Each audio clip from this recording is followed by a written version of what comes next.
Hello, I'm Linda, and this is No Frills ASMR.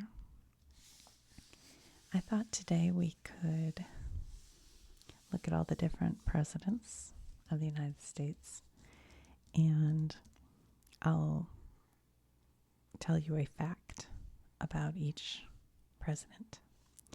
Now, a while back, I started this project, and I think I started writing down facts, and I was going to memorize them, for my brain health. But honestly, for me, it became overwhelming. But somebody requested that I do this, and I was like, I should do that. But I just don't really have the time to memorize. So I went on to the History Channel website, and I printed 46 surprising facts about 46 presidents. So I'm just going to read them as we go through them, and maybe we'll all learn something together. So I didn't look them up to verify them. So hopefully they're correct. I mean, I'm assuming the History Channel has done the research for us. And I thought I will use my whiteboard markers to kind of trace them. Maybe what I'll do today is do different colors. That could be fun. Instead of just all black. Let's do that. Like George Washington, right here, is green. And down here on the key it says he is green because he has no party affiliation. So that's George Washington. So his presidency was from 1789 to 1797.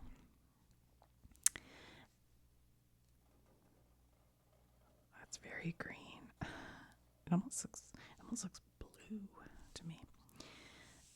And it says the first U.S. president and Revolutionary War hero who was an enthusiastic dog breeder. Did you know that? Particularly of hunting hounds, to which he gave names like Sweet Lips and Drunkard. Sweet Lips.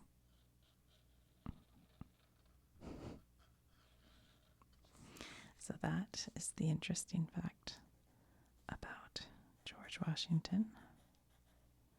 Now, I think an interesting fact might be that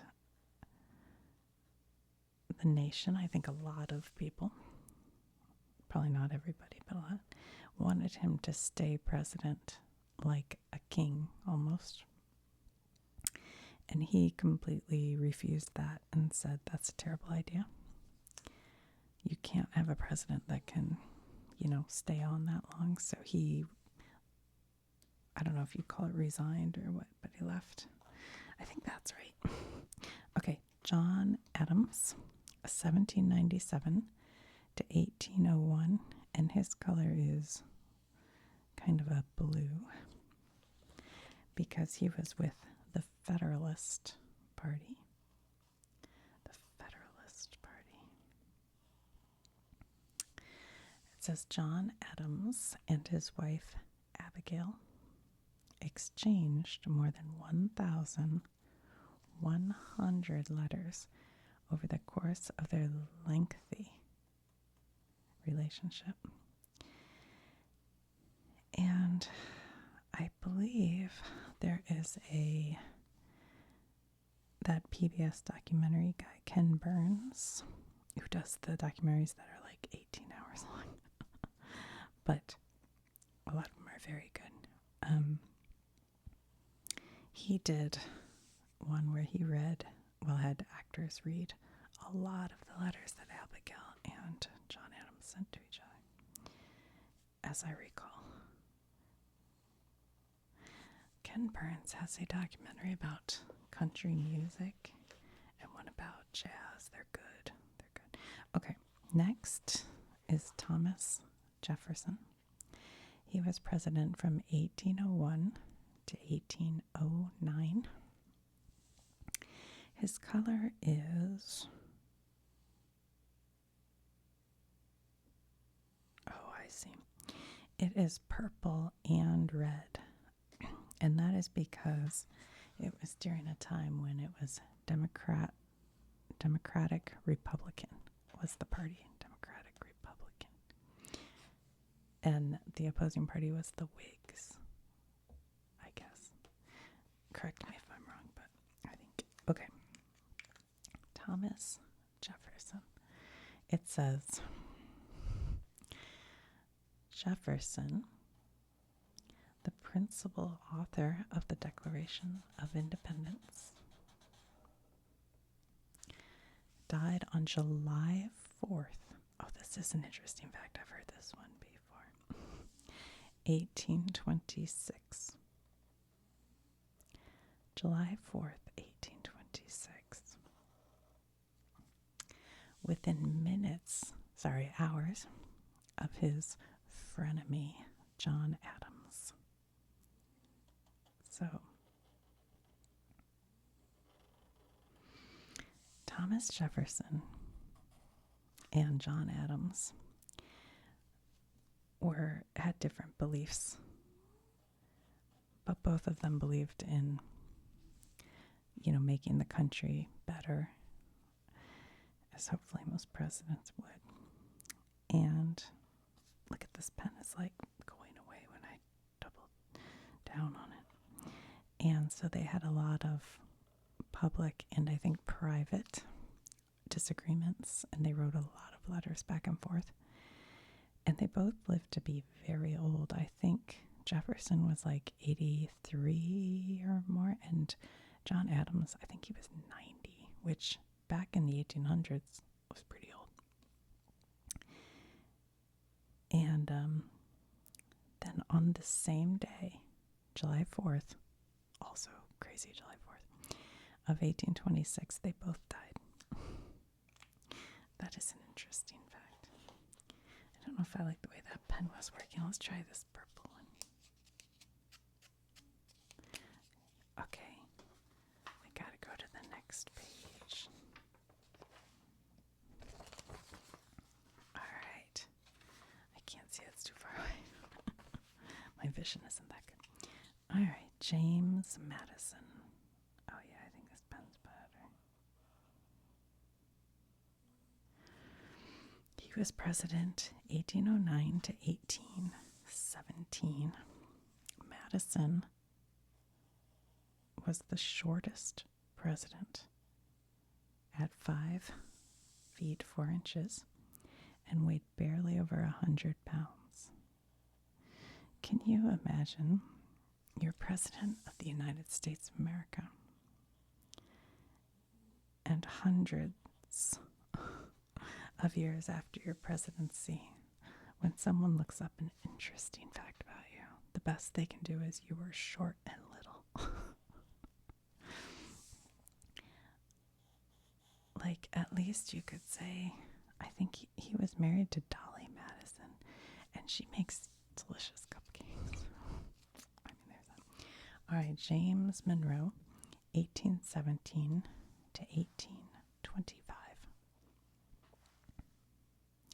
He is also part of the Democratic Republican Party, which is confusing. Well, okay, here's somebody different. All right. Other than Washington, Monroe was the only president to ever run essentially unopposed. Coasting to re-election in the 1820 race. So he had been president for 17, 18, 19, 20. What was it? 3 years. Interesting. And they just said, yep, you can stick around, buddy. John Quincy Adams, 1825 to 1829. Years after leaving the White House, Quincy Adams argued, I remember this, a Supreme Court case. Do you guys know what I'm about to say? That freed the captive Africans who had rebelled aboard the Amistad. There's no R in that. Amistad slave ship. There was a movie called Amistad that showed that. That's a okay. I have to put this in the context of when I saw that movie in the 1990s. I had seen like Roots, but like you didn't see very much of how realistic that movie was. It was very good and upsetting, but I know now maybe, it's sort of I don't know how people feel about it, actually, I don't know, but I remember it being very good, but upsetting. Yeah. Okay. Andrew Jackson, 1829 to 1837. Jackson, who you might know from Our Money, he once killed a man in a duel. Good grief. He apparently had a very hot temper and had, what do you call it? Not requested, but challenged quite a few people to duels. But this one was during a fight about, I looked this up because I was curious, about I think it was like a horse race bet.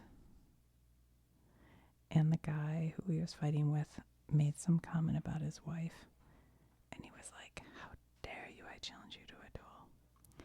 And the other guy's name was like Charles Dickinson, because I thought, oh, it sounds like the author. But I assume it was not the author. And he was a very good shot, the other guy. And he actually got the first shot off that Charles guy did and shot him, I think, in the stomach. But Andrew Jackson also got a shot off and mortally wounded the other guy, so he died.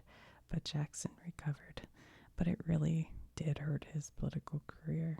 After that, a lot of people didn't think as highly of him. But he's still on Our Money, so there you go. All right, Martin Van Buren, 1837 to 1841.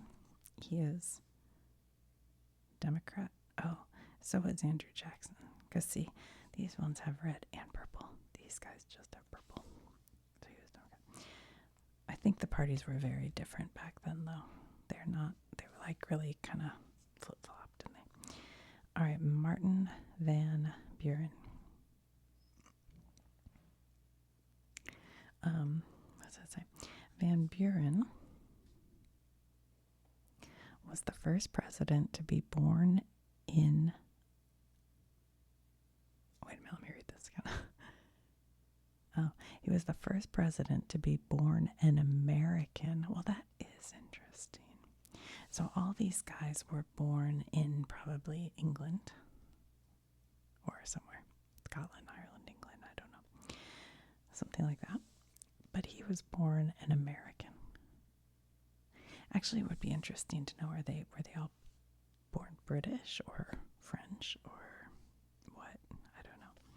Anyway, that's a very interesting fact. So that's a good trivia, I think.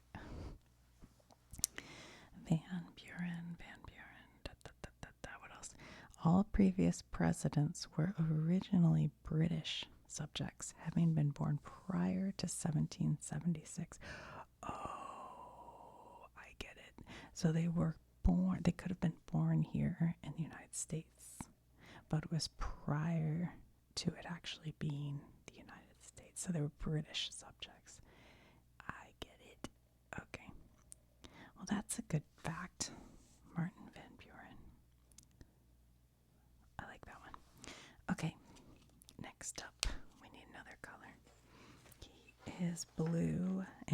orange, which is the Whig Party. The Whig Party. Should we try this orange? We can try it, but I have found I like these pens better than these ones. And I think these are more expensive. Okay. William Henry Harrison. It doesn't say it here, but I actually threw a note on there because he came up in another video, I think, and he was old Tippecanoe because he led or fought at, I forget, the Battle of Tippecanoe. Harrison lasted only 32 days in office. 32 days. 1841 to 1841. I forgot to read that. He is the shortest stint of any president. Yeah, we definitely went over this for a different video. Wait, maybe I did memorize these and I've forgotten. Yikes. Because I remember this fact so clearly. He got really sick. After the inauguration, and some people said it was because it was cold and whatever on the inauguration. But also his doctor gave him crazy medical. He bled him. He gave him stuff to force him to have diarrhea and throw up, I think. And he gave him, I forget, it was all kinds of crazy things. And then once he was like, oh, this guy's really doing bad, and he said he had pneumonia, he gave him a bunch of opioid and morphine, whatever, and alcohol. It said whiskey and wine. And he had pneumonia, which would kind of suppress your breathing, I think, having all that. So anyway, he died. And I think the official cause was pneumonia from being out in the cold. But I think later on, researchers who were actually trying to figure out what may have happened to him, because he got sick as soon as he moved into the White House.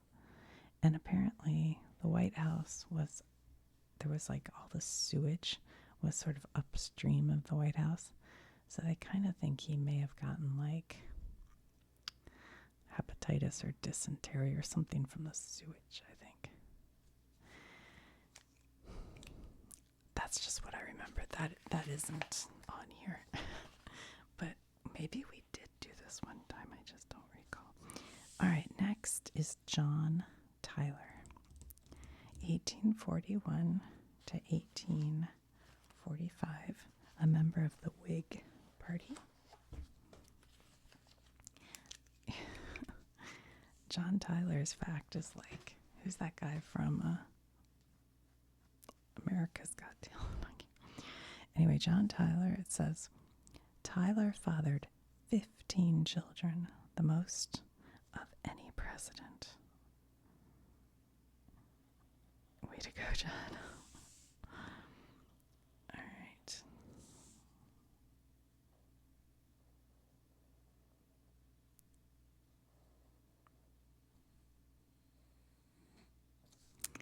John Tyler.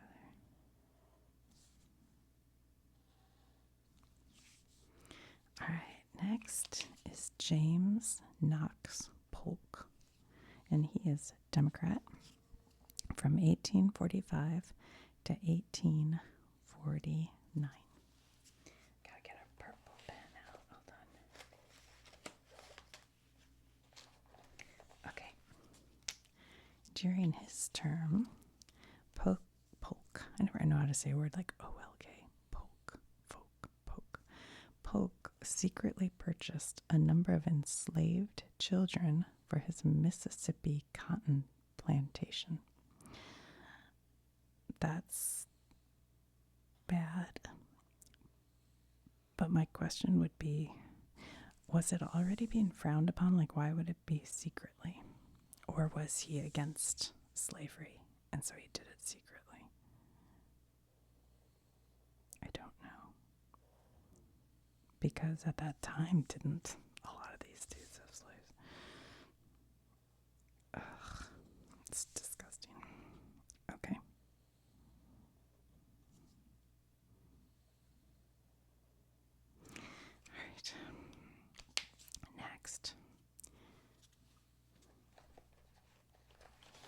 Zachary Taylor, 1849 to 1850, a member of the Whig Party. Yes, sip of water. Hold on. Whoops.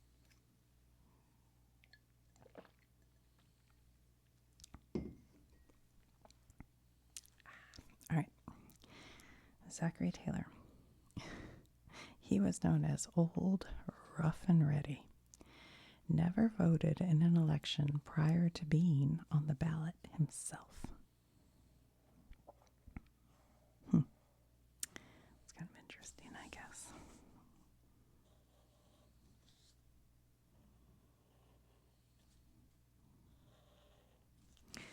All right, Millard Fillmore, the 13th president, 1850 to 1853. He's the one, I think, when I look at this picture. Who does he look like? Is that blurry? Why is that blurry? He looks to me like Alec Baldwin. All right. Fillmore was the last Whig president. The last Whig president. The party imploded soon after he left office.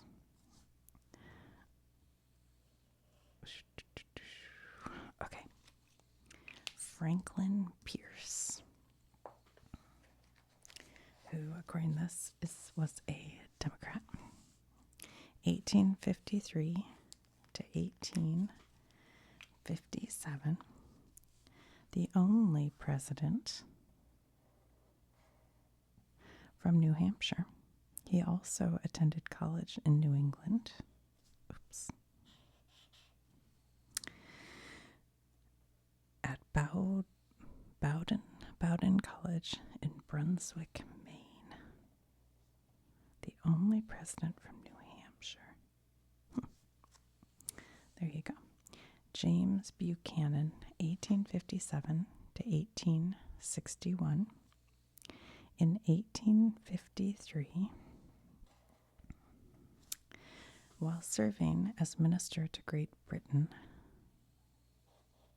Buchanan helped draft the 1854 Ostend Manifesto, which advocated for an American invasion of Cuba. Huh. I've never even heard of it. Wow. Okay. Interesting. I need a red pen. Hold on. Where'd I put the other red? All right. Oops. Sorry, guys. I think we'll have to use this one. All right.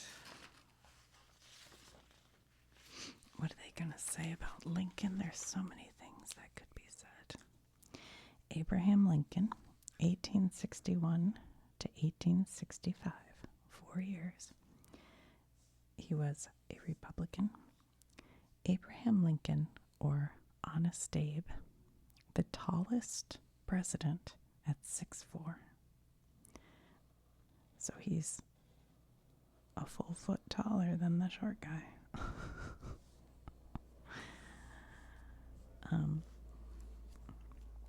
May have had Marfan syndrome, a genetic disorder that causes people to be very tall, thin, and long-limbed. Huh.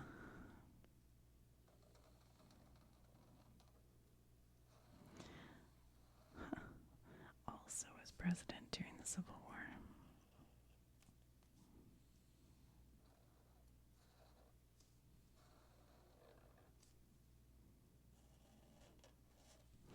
Okay, Andrew Johnson.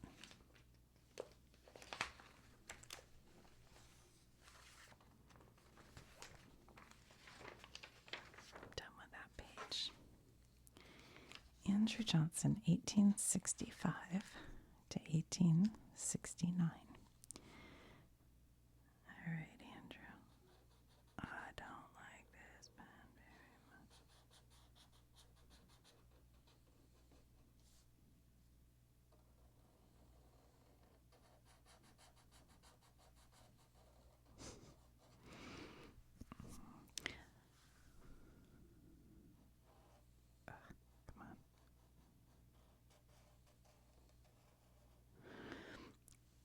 one of the few presidents without a pet. Johnson apparently cared for a family of White House mice, which he called the Little Fellows. That is a cute little fact. Yeah, little white. We should draw a little mouse right there. There's his little mouse friend. Okay. Next up, Ulysses S. Grant.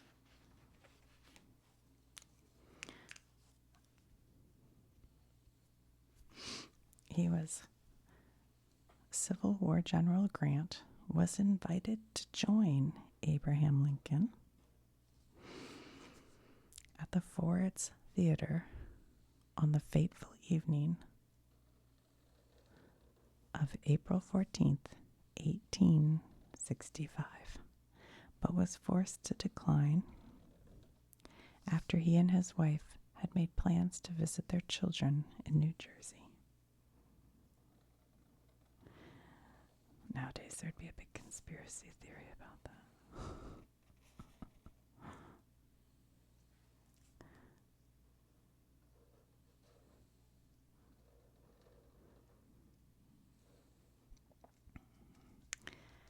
Ulysses S. Grant. Okay, Rutherford B. Hayes. Hayes, 1877 to 1881, he was president. Hayes was the first president to have a telephone in the White House. Hey, that's cool. The first president to have a telephone, Rutherford B. Hayes. Cool. James A. Garfield.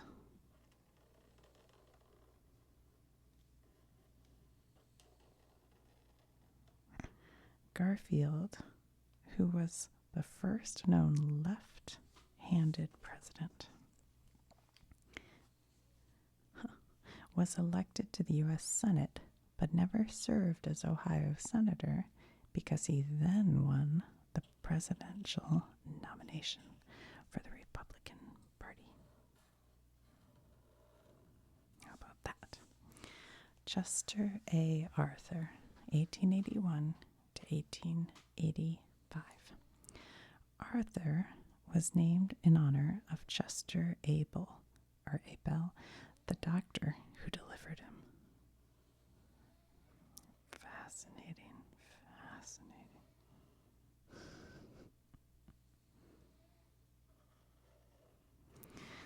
Okay, purple. Democrat means Grover Cleveland, 1885 till 1889, and then again 1893 till 1897. So there was a president in between his two terms. No president except Cleveland has ever served non-consecutive terms. He defeated James G. Blaine in 1884, lost to Benjamin Harrison in 1888 despite winning the popular vote, and then came back to defeat Harrison in 1892. So that's the only time that happened. However, there is a chance that that could happen again. Okay, so we'll go ahead and color him here.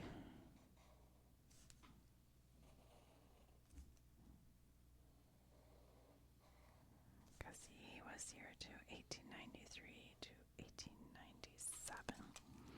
Okay, Benjamin Harrison, 1889 to 1893. Harrison was the first president to hire a female White House staffer.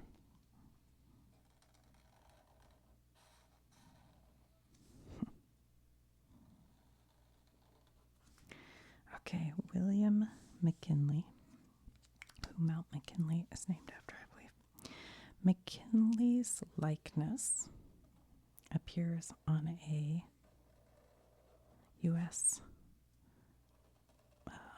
Money. Do you know which one? I'll let you guess. It is the $500 bill, which was discontinued in 1969. All right, Theodore Roosevelt. Roosevelt was the youngest president, taking office at the age of 42.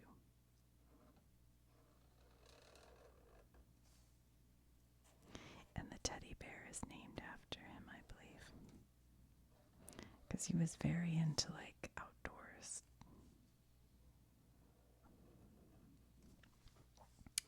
William Howard Taft, 1909 to 1913. I don't know what this word means. And I know a lot of words. Famous for his corpulence. At first I thought this is stupid, but I thought it was like flatulence. Famous for his corpulence, Taft was the first president to hurl the ceremonial first pitch at a Major League Baseball game. Okay, somebody tell me in the comments, what does corpulence mean? Does it mean like he's good at sports? Does it mean, I'm taking from context that it means he's good at sports or throwing or something? Corpulence. I know a lot of words. I don't know that word. All right. Next up, we have Woodrow Wilson.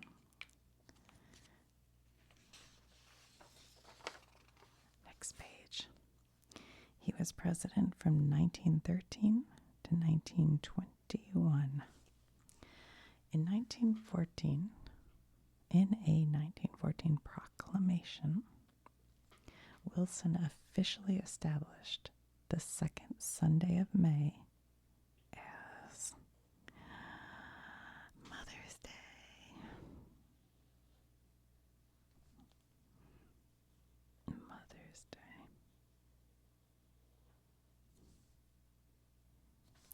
I was in Alaska on Mother's Day this past year, and one of my sons was with me, so that was nice. Warren G. Harding. 1921 to 1923. Oh, they made them closer together. Now it's harder to trace them. Prior to taking office, Harding wrote a series of lurid love letters to his mistress, the wife of one of his best friends. I want to read them. How lurid, I wonder. Like, really, really lurid, or just like 1920s lurid?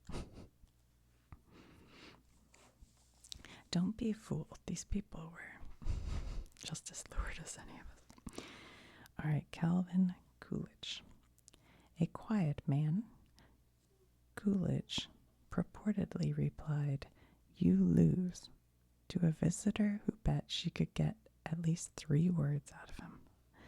That's funny. She said, "I can get 3 words," and he went, "You lose."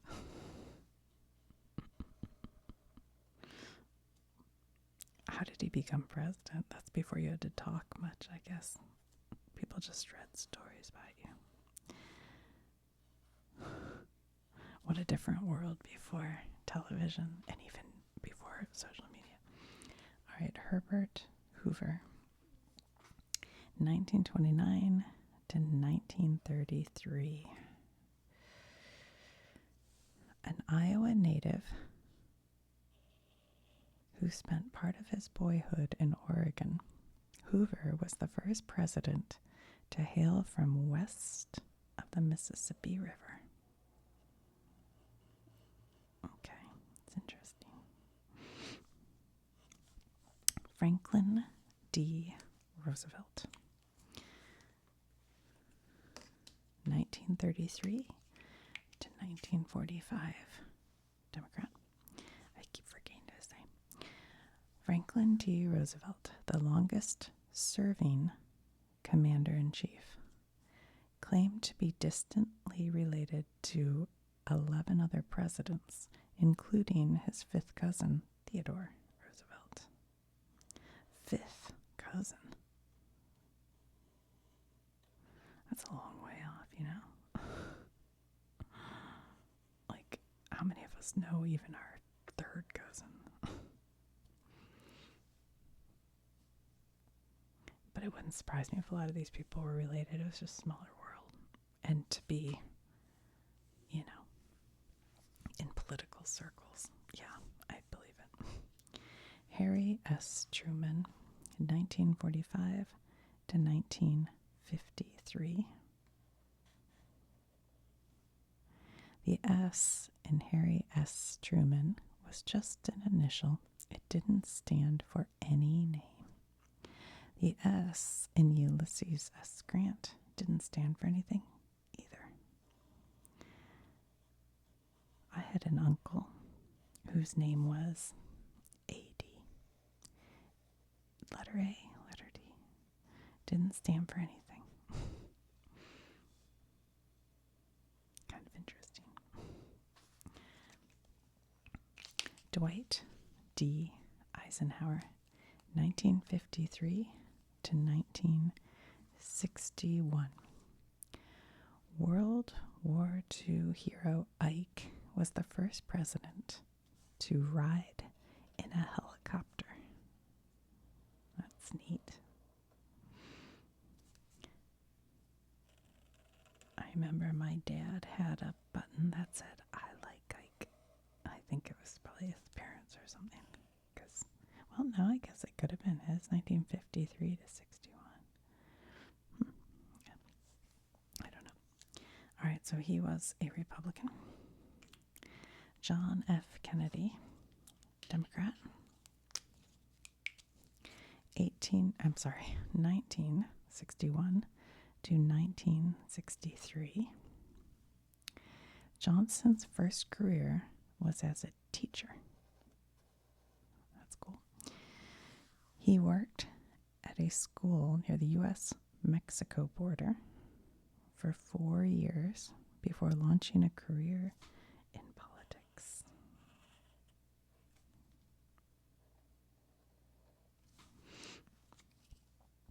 Lyndon B. Johnson, 1963 to 1969. Johnson's first career, and the reason why his years are, not even is because Kennedy was assassinated and he took over, right? Johnson's first career was as a teacher. He worked at a school. Wait a minute. I messed up, guys. I messed up. We gotta go back. Sorry. I read the wrong one. I didn't think that really sounded right when I read it about Kennedy. Okay, hold on. Let's fix these. All right, back to Kennedy. Kennedy. My eyes just got off. Okay. John F. Kennedy. After being injured and honorably discharged in World War II, Kennedy was briefly employed as a journalist during the waning weeks of the war. Okay, sorry about that. A journalist during the waning weeks of the war. And then Lyndon B. Johnson served as a teacher near the border.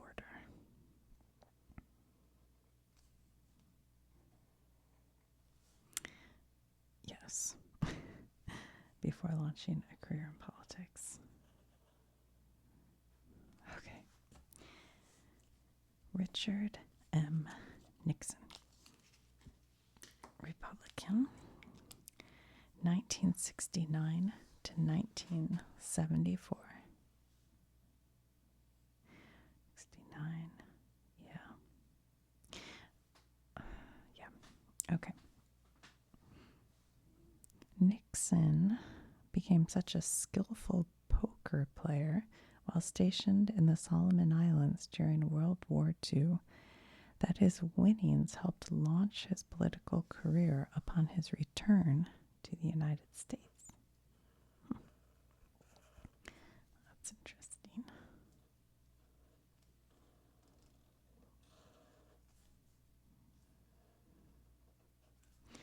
Okay. Gerald Ford. So, when I was born, Nixon was president. And I don't recall that at all. I don't have any memory of that. But I remember being in kindergarten, I think. Boy, it seems early because, well, 76. Yeah, I was in kindergarten. And there was a boy, and for some reason I just liked Jimmy Carter. You know, I'm 5 years old.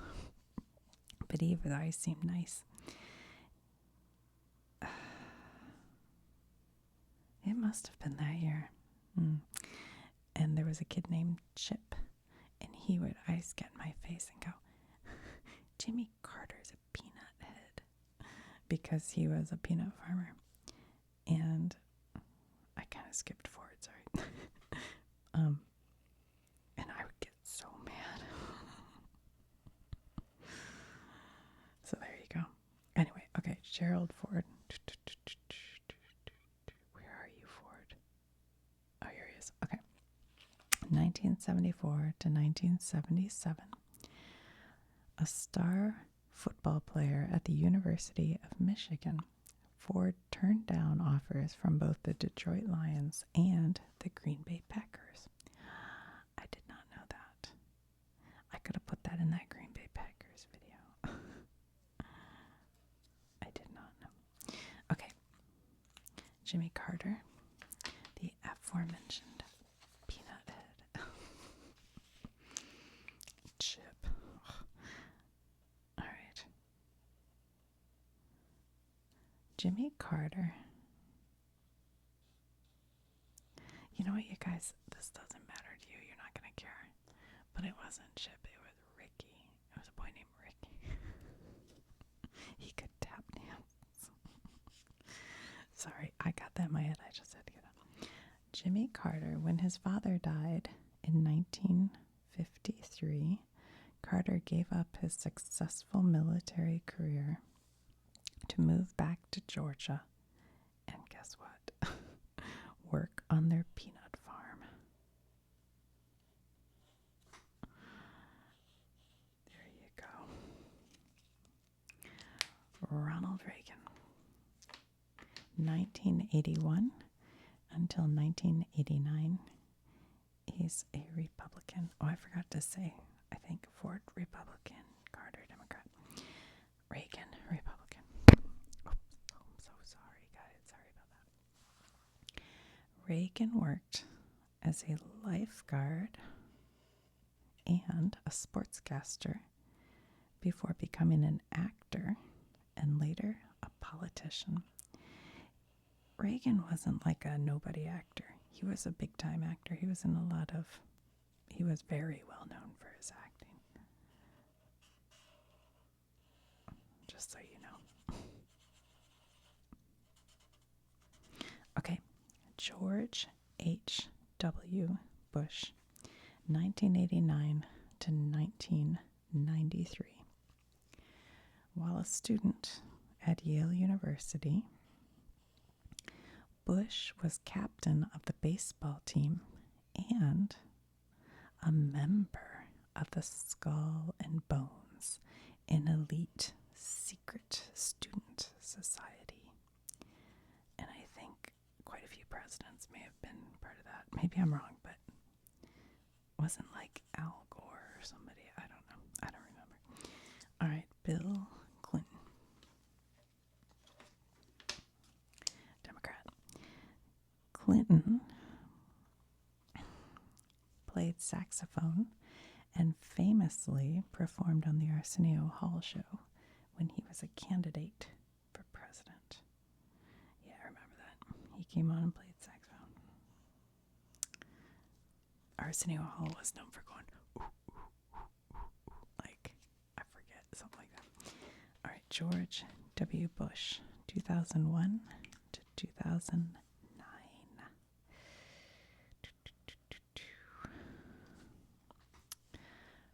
Post-presidency,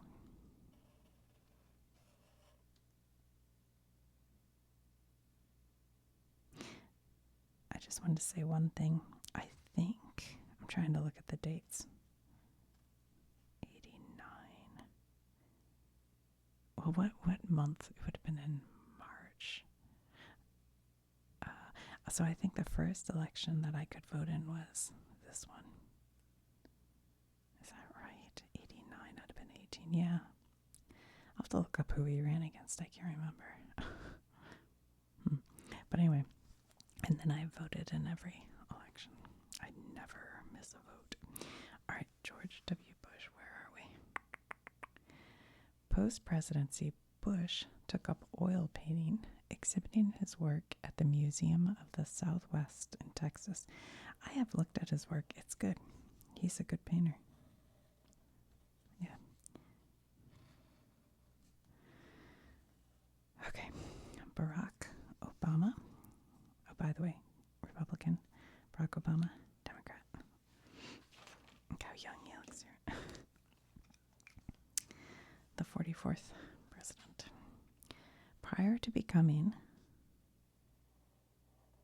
the first African American president, Obama won 2 Grammy Awards for Best Spoken Word Album. His wife, Michelle, has likewise won a Grammy. I have never heard that before. What? Before he even ran for president, he won a Grammy. That's wild. I didn't know that. Crazy, crazy. All right. Donald Trump, Republican, 2017 to 2021. Before becoming president, Trump was a real estate developer, entrepreneur, and host of the NBC reality show The Apprentice.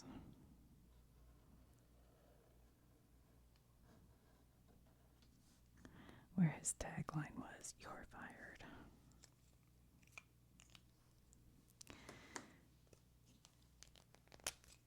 (2021) till 2024, which is true because he's not running again. Democrat Joe Biden. Biden overcame a debilitating childhood stutter after enduring bullying over the condition in grade school.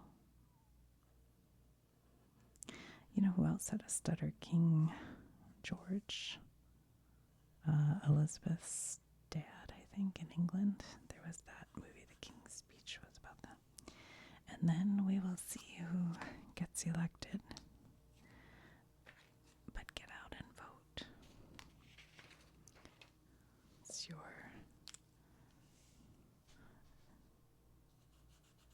privilege as an American. Don't squander